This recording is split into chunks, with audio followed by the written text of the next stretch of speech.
partigiano da mi via. Oh bella ciao, ciao, ciao, ciao, partigiano, portami via, che mi sento di morire. Bom dia, galerinha. Vamos começar nossa aula de espanhol. Vamos lá?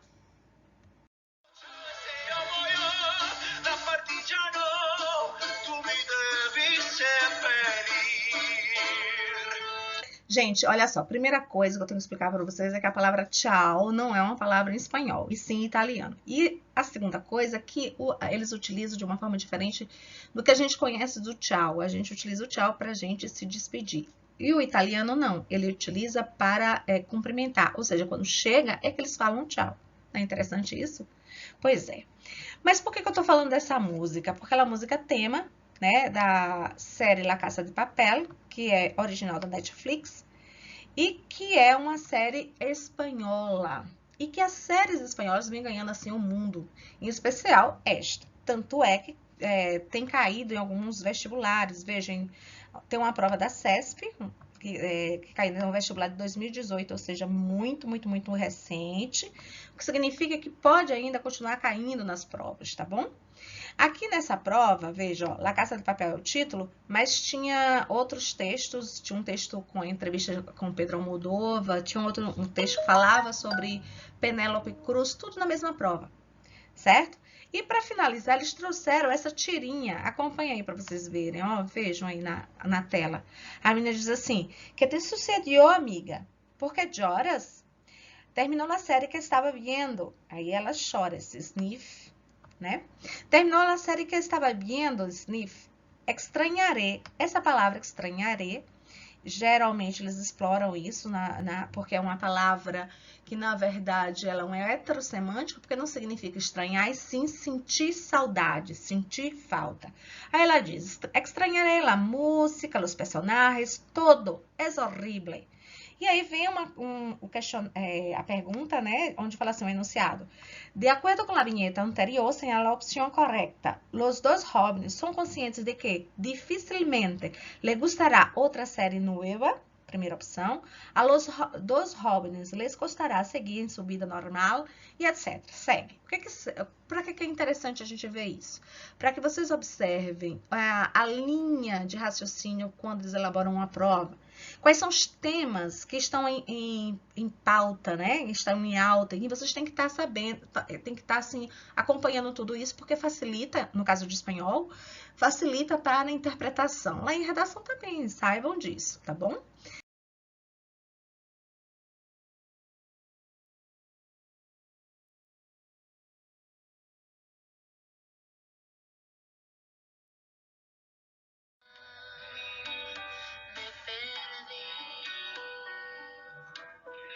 No me importa nada.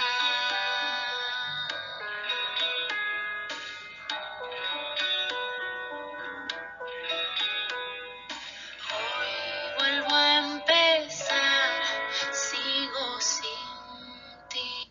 Gente, o texto diz assim, ó, La Casa de Papel. Através de Tóquio, como narradora, a série de televisão La Casa de Papel nos conta a história de um atasco, veja essa palavra atasco, que é o que eu vou chamar a atenção de vocês, a la Fábrica Nacional de Moneda e Timbre, liderados desde o exterior por el professor, um homem planificador, hasta lo enfermizo que ve en este atraco la posibilidad de hacer justicia por el trato que tuvo su padre años antes. La banda, que é a quadrilha, tendrá la difícil misión de fabricar y sacar todo el dinero que puede mientras intentan mantener a rádio, ou seja, manter a distância, tanto a polícia como os rehenes. Veja essa palavra, rehenes, ou seja, os reféns. Aí um tema que me parece fascinante, e isso eu acho que é o foco, não só das questões de interpretação, mas eu penso até em questão de redação, porque isso é muito assim atual.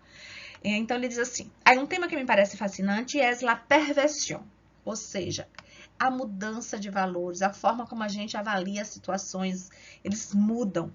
Então veja, es la perversión del concepto de herói através do rol de atracador. Então, eles trocam.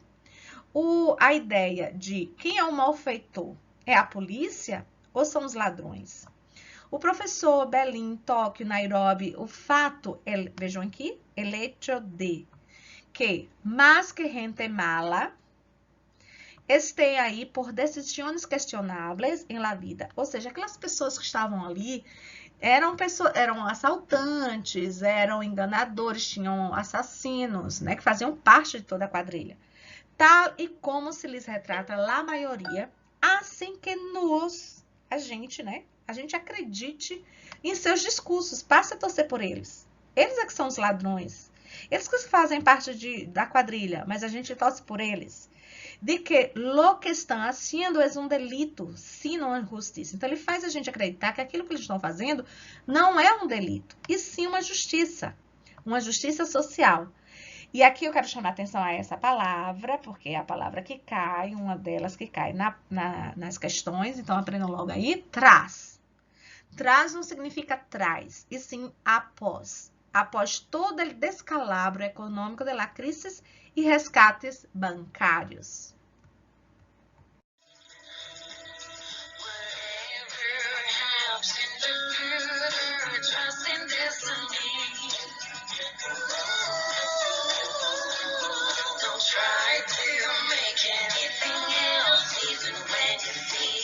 Então, a essência do filme é justamente essa mensagem da inversão de valores, porque o filme ele consegue o apoio dos cidadãos, ele consegue o apoio dos próprios reféns, ele consegue o apoio dos espectadores, gente, fazendo com que, inclusive, a gente torça contra a polícia, a gente torça que a polícia fracasse e que esses heróis, no caso, esses bandidos, é que consigam aquilo que eles foram ali buscar.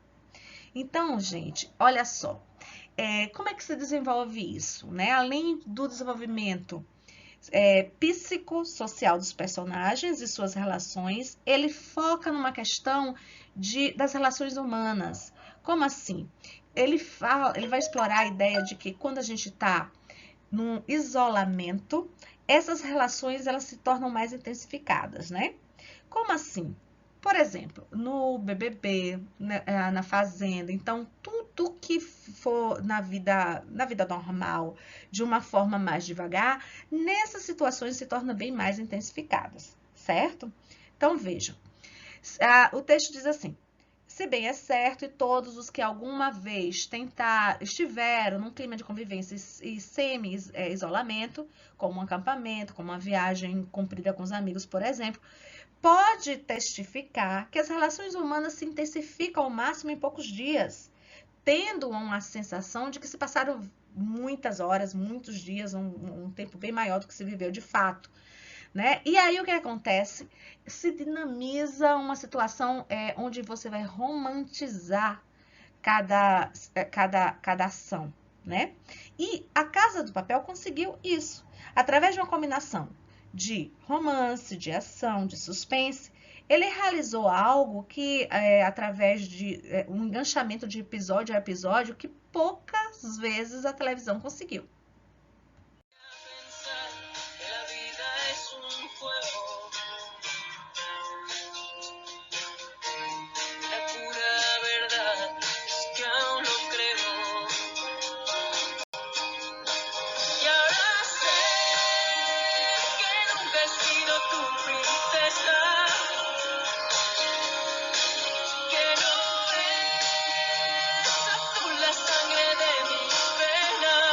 Então, como é que eles conseguem essa conquista sendo público, gente? Porque o filme faz uma crítica às entranhas do sistema capitalista e às facções criminosas organizadas que o mantém, que eles dizem que são os bancos, e que por si só são responsáveis pela maior parte das desigualdades sociais, pelas miséria, pelos bilhões de mortes em todo o planeta. Então, a série La Casa de Papel foi muito bem aceita no mundo inteiro, porque expõe a fragilidade de todo o sistema financeiro e político que escraviza a humanidade. E surge como um ato heróico, através do qual os personagens fazem tudo aquilo que cada cidadão digno da Terra gostaria de fazer. Acabar com o poderio dos vermes que o dominam, fazendo isso de uma forma inteligente, meticulosa e com base na verdadeira justiça que bancos, empresários corruptos e políticos desconhecem. Finalizando, a Casa de Papel é um símbolo de revolta dessa geração contra as injustiças praticadas diariamente contra quem lhes faz crer serem minoria, mas que, na verdade, são a maioria. E nos lembra de onde emana todo o poder de uma sociedade. Quem é que tem esse poder? O povo. O povo unido em prol de uma ideia comum. Foi isso que eles conseguiram.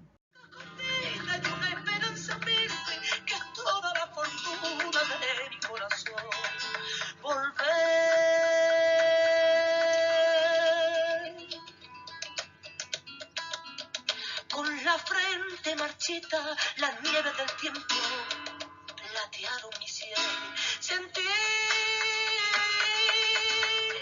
que es un soplo la vida, que 20 años no es nada, que febril. Então, gente, olha, essa música é cantada por Penélope lá naquele filme que a gente já vem trabalhando, Bolbi. E aqui eu trouxe uma prova de um vestibular da PUC. Naquelas questões que eu coloquei para vocês na última seletividade, eu tirei de 2 outras faculdades, somente para vocês perceberem que não é assim, cai uma vez, não volta a cair. Não. Principalmente com relação a Penélope, a Pedro Almodóvar e o filme específico, o filme Bolbi, já caíram em várias provas. Por isso é interessante, quanto mais informações vocês tiverem sobre esses tópicos, sobre esses temas, mais facilita na interpretação, tá bom? Na seletividade de vocês, 2 questões assim foram que eu percebi que mais erraram. Mas nas outras até que vocês saíram bem, gostei bastante do resultado da seletividade. Porém, eu quero chamar a atenção nessas 2, porque vou aproveitar e já fica para o teste. Porque assim, eu jogo todo o texto ali naquele formato da prova, porque se vocês quiserem voltar e pesquisar, tá ali.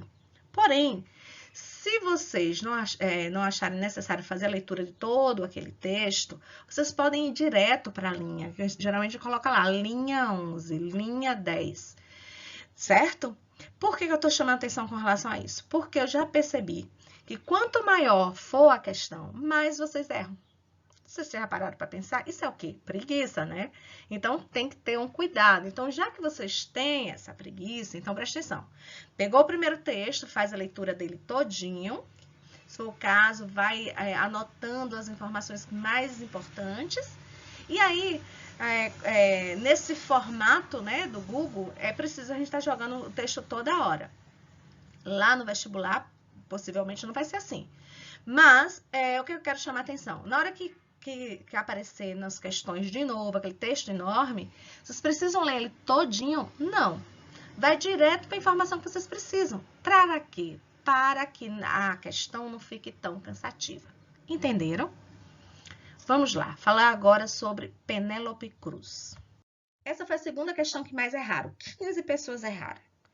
E aí eu destaquei aqui o trecho, porque no texto não estava destacada, bem verdade, mas tinha linha 11. Então, dava para vocês terem contato até chegar na linha 11 e ir direto para a partezinha, tá? Então, vejam, para você ter a compreensão, às vezes você faz a leitura do texto todo e fica a ideia na sua mente, mas, na maioria das vezes, é necessário que você volte a reler o que já leu, né? Então, você vai direto para o texto. Então, diz assim, tenho a impressão e espero que não seja um sentimento passageiro de que conseguir, isso aqui vocês já aprenderam o ano passado, lembram? De que conseguir, significa conseguir, encaixar uma peça, cujo desajuste, aí ele vem trabalhando o vocabulário. É um vocabulário que vocês têm que saber o que é desajuste. É igual desajuste em português? Sim. Mas dentro do contexto, que sentido ele traz? A lo largo de minha vida. A palavra lo largo, aí podia estar perguntando isso, eu sempre trabalho com vocês, que a palavra largo é um heterossemântico que não significa largo, que significa o quê? Comprido. Aqui nessa questão não pede isso, mas já caiu isso em alguma outra situação, por isso eu chamo logo a atenção. Então, me há provocado, ou seja, provocou muita dor. Então, tenho a impressão e espero que não seja um sentimento passageiro de que consegui encaixar uma peça. Aí ele vai explicar isso. Cujo desajuste, então essa peça estava desajustada e ao longo da minha vida me provocou muita dor e muita ansiedade. Diria, inclusive, que nos últimos anos havia deteriorado minha existência, dramatizando-a mais da conta. Vamos para a questão no próximo slide. Vocês viram o trecho do texto no slide anterior, e aí pense assim, poxa, na minha prova eu tenho que chegar e administrar o tempo, só tenho 1 hora para fazer, são 30 questões, como é que eu faço isso? Eu já expliquei a vocês. É preciso ler o texto? É. Não dá para responder as interpretações sem ler o texto, mas pelo menos uma vez. Tá? Leu, aí eu repito por causa desse formato do Google. Porém, olha o que ele diz aqui, ó. No texto, a palavra desajuste em espanhol, você lê desajuste, aí indica linha 11. O que você teria que fazer? Você iria lá para a linha 11 para ver em que sentido essa palavra desajuste está sendo utilizado. Nesse momento, nessa situação, não precisaria você ler o texto todo de novo, tá bom? Então, veja como é que você tem que fazer para vocês não ficarem com preguiça, porque quando tem que ler todo o texto mais uma vez, toda vez, isso torna realmente cansativo para se responder a questão. Aí vai direto para a questão. Então, a palavra desajuste, em espanhol, desajuste, pode ser substituída sem comprometer o sentido original da frase, pelo que a resposta seria desacomodação. Por quê, gente? O que é um desajuste? Aquilo que não está ajustado, aquilo que não está cômodo, então, que não está agradável, ele está se sentindo incomodado. Olha, incomodado faz referência a desacomodação. Em espanhol, desacomodação. O que é pretérito? Algo que já passou, é passado. Existem 3 tipos de pretérito. Pretérito perfecto, que é algo que você fez no passado e concluiu. Imperfecto, algo que você fez no passado e não concluiu, ou então traz uma ideia de frequência. E tem o pretérito plus com a perfecto, que é o mais que perfeito da gente, o equivalente. E aí ele traz uma ideia de que no passado você já tinha feito quando você se referiu àquele passado. É fácil o assunto porque ele é praticamente igual ao português, é molezinha, molezinha. Aqui nós estamos trabalhando com verbos regulares. O que significa? Significa que você vai aprender essa terminação aqui, ó, todas elas, e vocês vão usar em todos os outros verbos, que são regulares também. Como assim? Nós temos o verbo hablar. O verbo hablar, ele é da primeira conjugação porque a sua terminação é com AR. O verbo comer, ele é da segunda conjugação porque a sua terminação é ER. O verbo beber, ele é da terceira conjugação porque sua terminação é IR. Valeu? Eu tiro essa terminação, o que sobra é chamado radical. Então, radical do verbo hablar, ABL. Eu pego esse radical e copio aqui em todas as pessoas. Por que eu vou copiar em todas as pessoas? Porque ele é regular. Eu pego o verbo comer, tiro a terminação que sobra é COM, é o quê? Radical. Eu pego esse radical e copio em todas as pessoas. Por quê? Porque ele é regular. E o verbo beber, qual é o radical? VIV, que também eu vou copiar em todas as pessoas. Ok? Pronto. Aí eu vou conjugar como? Bom, todo verbo da primeira conjugação, ou seja, terminado com AR, vai ser conjugado dessa mesma forma aqui, ó. Yo hablaba, tú hablabas, él hablaba, nosotros hablábamos, vosotros hablabais, ellos hablaban. Já na segunda conjugação, você vai dizer diferente. Olha, hablaba é bem diferente de comia. Então, vai ficar yo comia, tú comias, él comia, nosotros comíamos, vosotros comíais, ellos comiam. Quase igual ao português, né? Molezinha, molezinha. Preste atenção que os verbos na terceira pessoa do plural, a gente escreve com N. Então, quando eu pedi a vocês que conjugassem os verbos, eu percebi que algumas pessoas erraram. Porque em português seria com M, falavam, AM no final, não é isso? Então, tem que botar aí na mente o seguinte, não existe palavra em espanhol que termina com M. Então, todos esses verbos conjugados na terceira pessoa do plural, eles vão ser com N e não com M. Valeu? E Observem que o verbo comer da segunda conjugação vai ter a mesma terminação do verbo beber, que é da terceira conjugação. Confiram comigo, ó. Ia é igual ao ia de bebia. Comias é igual ao ia de bebias. Comia é igual ao ia de bebia. Igualzinho, tá vendo? Comíamos, bebíamos, comias, bebias e comiam, bebiam. Gente, moleza. Primeiro, porque é parecido com português. Segundo, que a terminação da segunda conjugação é a mesma da terceira. Então, sobra para vocês estudarem duas terminações. Como você vai conjugar o verbo terminado com AR, todos os outros são conjugados dessa mesma forma. E como você vai conjugar o da segunda e terceira, porque é a mesma coisa. Não é moleza? Viu? Deu certo. E deu certo por quê? Porque ele é regular. A gente repete o mesmo radical e, como é da primeira conjugação, as terminações equivalentes para a primeira conjugação. O mesmo radical, porque ele é regular. Como é da segunda conjugação, as mesmas terminações da segunda conjugação. Lembrando que eu posso usar essa mesma terminação da segunda onde? Nos verbos que terminarem com o IR, ou seja, da terceira conjugação, porque eles são iguais. E como será os irregulares? Pois é, aqui nós temos os verbos irregulares. Nós temos o verbo ser, nós temos o verbo ver, B, né, que a gente fala em espanhol B, é ver, e nós temos o verbo ir. Se a gente fosse seguir a regra dos verbos irregulares, o que é que a gente tem que fazer? A gente tem que tirar as terminações. No caso do verbo ser, qual é a terminação? O E, R. O que é que sobrou aqui? O S. Será que esse S é o radical? O verbo B, eu vou tirar a terminação, que é o R, e vou pôr aqui no... O que sobrou? O UB. O UB é o V. Será que vai dar certo? E aqui, e agora, o que é que eu faço? Quem é aqui o radical? Hein? Como é que a gente resolve essa questão dos verbos irregulares? Será que a gente pode seguir a mesma coisa? Veja, eu coloquei segunda conjugação do verbo ser, segunda conjugação do verbo be, e a terceira conjugação que está no verbo ir. Não tem a da primeira conjugação, perceberam? Aí eu tenho aqui o ia e o ia, que é a terminação da primeira pessoa.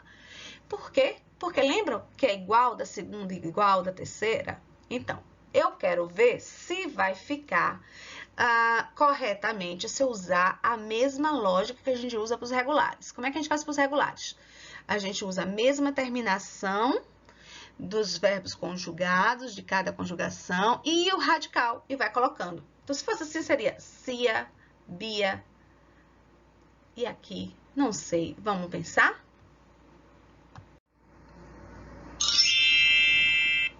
Agora sim a gente achou a forma correta de se conjugar o verbo irregular. A gente tem que ter em mente que, como ele é um verbo irregular, logicamente ele não vai seguir a mesma formação do verbo regular, porque se assim fosse, eles seriam regulares, não é verdade? Então, o verbo ser tem a sua forma própria de ser conjugada. É bem parecido com o português, vejam, eu era, tu eras, ele era, nós outros éramos, vosotros erais, eles eram.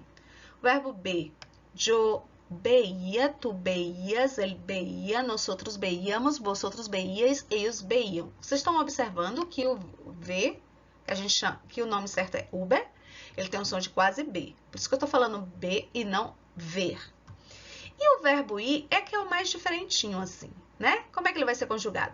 Eu iba, tu ibas, ele iba, nós outros íbamos, vosotros ibais, eles ibam. Não tem para onde correr, tem que sentar e tem que memorizar. A gente repete, repete, repete, com o tempo a gente aprende, ok? E o que é que vocês vão fazer? Vocês vão conjugar os verbos ser, ver, I e bailar no caderno de vocês. Desses aqui, bailar é o único que é regular. C, B e I, vocês devem bater, prestar bem atenção, porque são os mais dificilzinhos, assim, nesse tempo, que é o que a gente está trabalhando para a prova, o pretérito imperfeito.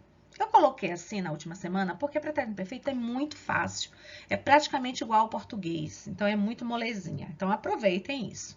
Então, vocês vão conjugar no caderno esses verbos, depois vocês vão responder o exercício que eu estou mandando pelo link. Por que eu estou mandando muito exercício? Para que vocês batam o assunto que eu vou cobrar mais lá na prova, beleza? Além disso, vai cair uma questão aqui, outra ali, de conjunções subordinantes, que já caiu lá no teste e volta para a prova, futuro imperfeito. E os textos para interpretar, eu vou me basear, logicamente, que eu vou pegar textos que já caíram no vestibular, sobre o Cine Espanhol, sobre a série A Casa de Papel, Pedro Almodóvar, Penélope Cruz, que é o que mais cai, tá bom?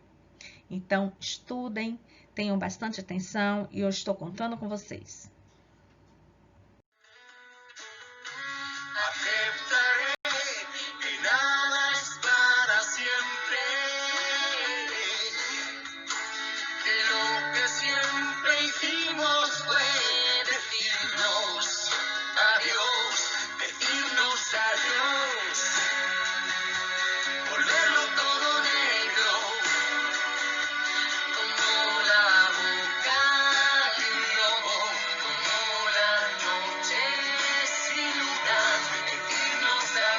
Chegamos ao final da nossa aula. Gente, ó, presta atenção, vocês estudem com cuidado, porque esse assunto é um dos assuntos que mais caem no vestibular e está sempre cheio de pegadinhas, por causa dos detalhes, tá? Então,